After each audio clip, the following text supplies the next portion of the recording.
A warm welcome to my YouTube channel Anju Ayushri. Hi, I'm Shreya. As I told in my earlier video that in my next video I will be upload the next point, that is the home remedies to enhance the low biofire. So let us start. In the very starting, before coming to the point of home remedies, I would like to cover or I like to tell you some important points.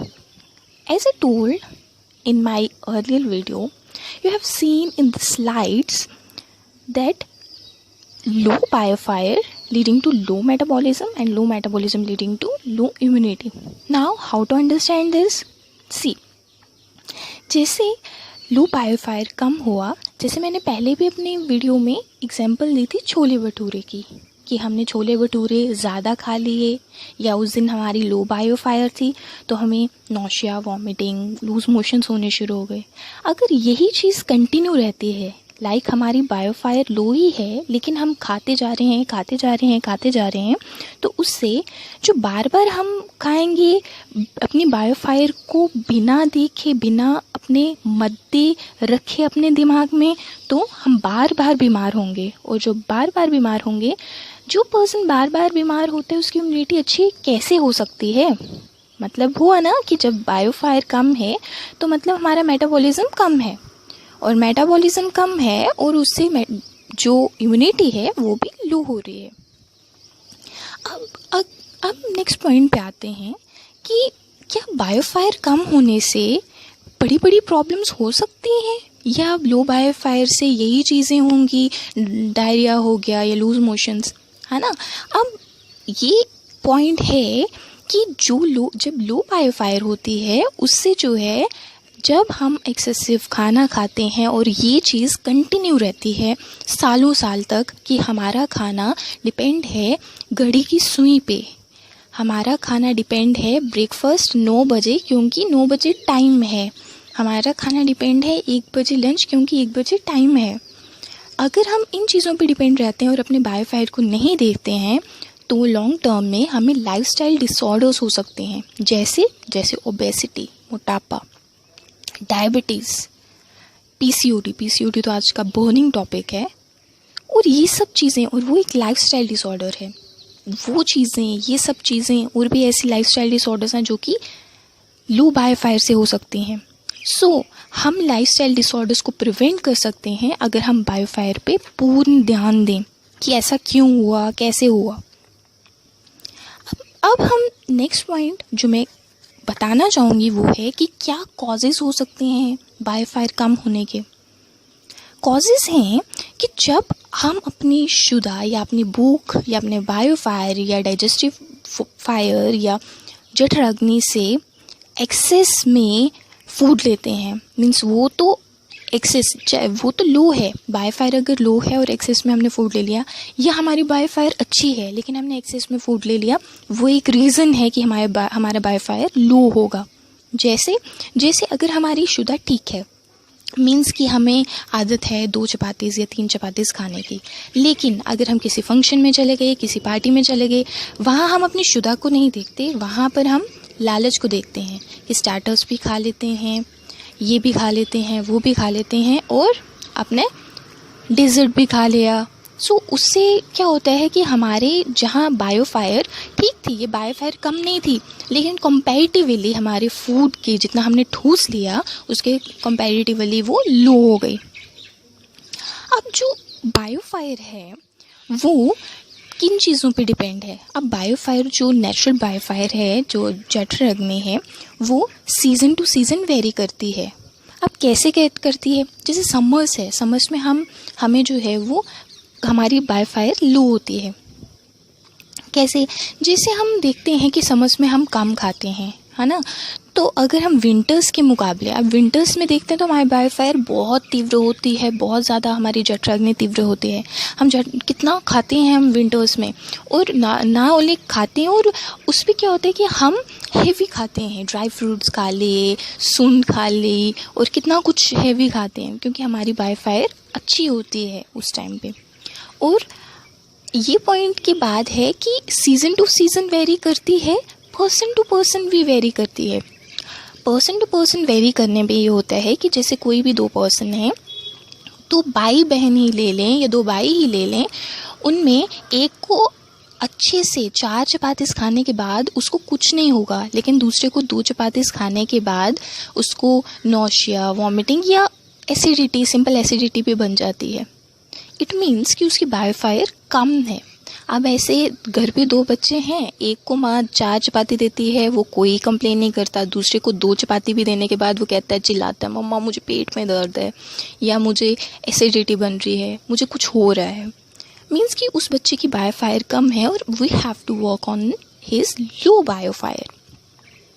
Now let us come to the point कि कौन से ऐसी home remedies है जिनसे लो बायोफायर को enhance कर सकते हैं।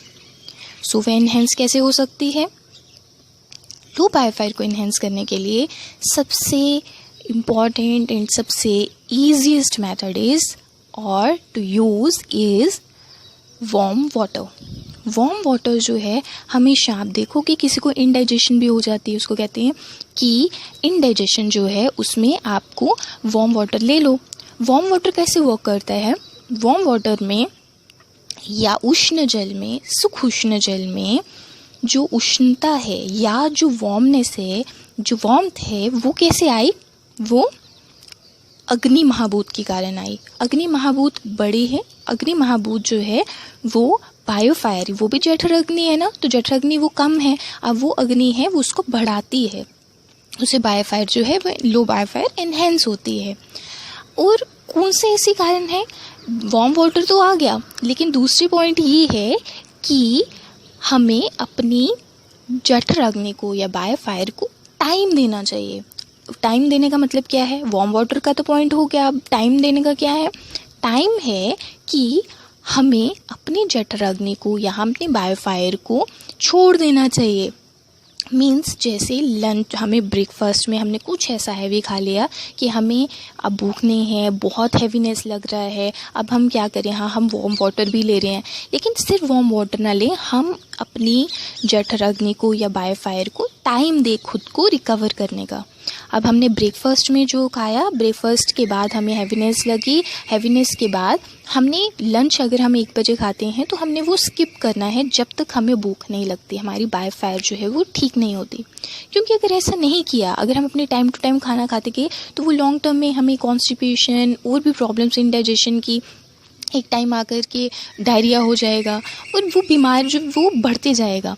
इसलिए अपनी बायोफायर पे खुद वर्क करें, उस पर अपने जैसे भूख जो है, अपने भूख के अकॉर्डिंग, अगर कम भूख है तो हम या तो बहुत कम खाएं, अगर नहीं खा सकते तो वेल एंड गुड, बहुत अच्छी बात है कि हम अपनी बायोफायर को रिप्लेनिश होने का या रिकवर होने का खुद टाइम दें। अब कौन सी ऐसी होम रेमेडीज़ हैं या क्या, जैसे मैंने अपनी लास्ट वीडियो में भी बताया था कि कैसे, जैसे ज़ीरा, सूंठ वगैरह है वो कैसे ना, कौन से ऐसे हैं? जैसे ज़ीरा, सूंठ, अदरक, धनिया, हींग, अजवाइन, काली मिर्च, सौंफ, बहुत से ऐसे। और ये आप जब इन चीज़ों को, जैसे आपने सुना भी होगा, आपको लगे यार ये तो घर में, हम हर घर पे होते हैं, हर घर पे होते हैं, मसाले में ये चीज़ें यूज़ की जाती हैं। इसलिए जो इंडियंस जो हैं उनकी डाइजेस्टिव सिस्टम अच्छा होता है और उनकी इम्यूनिटी स्ट्रॉन्ग रहती है एज़ कंपैरिजन टू बाहर के कंट्रीज़ के लोगों से।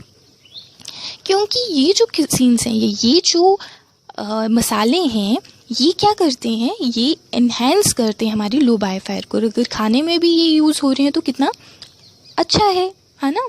हमारे खाना ही जो है हमारी बायोफायर को बढ़ा रहा है। अगर हम बात करें काली मिर्च की, तो काली मिर्च एक बायो इन्हेंसर है। आप ज़रूर देखेंगे जब आप किसी भी रेस्टोरेंट में जाते हैं, किसी भी होटल में जाते हैं, तो वहाँ पर कुछ भी खाने से पहले कहते हैं अच्छा चलो सूप पी लो, और जो सूप होता है उसमें काली मिर्च पाउडर होता है एंड ब्लैक पेपर पाउडर होता है ना। मतलब कि ये जो है एनहेंस करता है हमारी बायोफायर को, क्योंकि हमारी काली मिर्च को पता है कि आगे जा कर के बहुत कुछ ठूसने वाला है, इसलिए इसकी बायोफायर को थोड़ा सा एनहेंस कर लो। नेक्स्ट इज़ हींग। हींग हम देखते हैं, हम छोटे बच्चे होता है ना, तो वो बहुत चिल्ला रहा है, रो रहा है, क्योंकि वो बता नहीं सकता उसको क्या है। हम जो है ये सोचते हैं कि उसको इंडाइजेशन की प्रॉब्लम हो सकती है, तो उसमें क्या एडवाइस किया जाता है कि हींग को गरम तेल में या मिक्स करके, या सिर्फ हींग जो है वो भी नेवल के अराउंड जो है वो लगाई जाती है। उससे बहुत अच्छे रिजल्ट्स और इफ़ेक्ट्स देखे गए हैं। मीन्स कि हींग का एक्सटर्नल एप्लीकेशन भी हो रहा है और इसको इंटरनली भी जो है वो देते हैं, भून करके देते हैं। वो बच्चे में नहीं, लेकिन बड़े में जो है वो भून करके देते हैं। Next is सूंठ। सूंठ भी ऐसा ही वर्क करता है, वो हमारी लो बायोफायर को इंक्रीज़ करता है, ये बूस्ट करता है। ये जितने भी मैंने अभी बताए, जैसे हींग है, ज़ीरा है, सूंठ है, इसको मैं अपनी अपकमिंग वीडियोस में एक एक करके सब जो है वो कवर करूँगी कि ज़ीरा जो है वो बायोफायर को कैसे, नॉट ओनली बायोफायर, लेकिन इसको कैसे ऐसे होम रेमेडीज़ हैं, हम इसको कैसे यूज़ कर सकते हैं, सो दैट कि हर एक पर्सन अवेयर हो कि हम अपने किचन में से ही कोई चीज़ उठा करके अपने कौन कौन सी डिजीज़ में यूज़ कर सकते हैं और या डिजीज़ से बच सकते हैं। So keep watching and thank you so much for listening.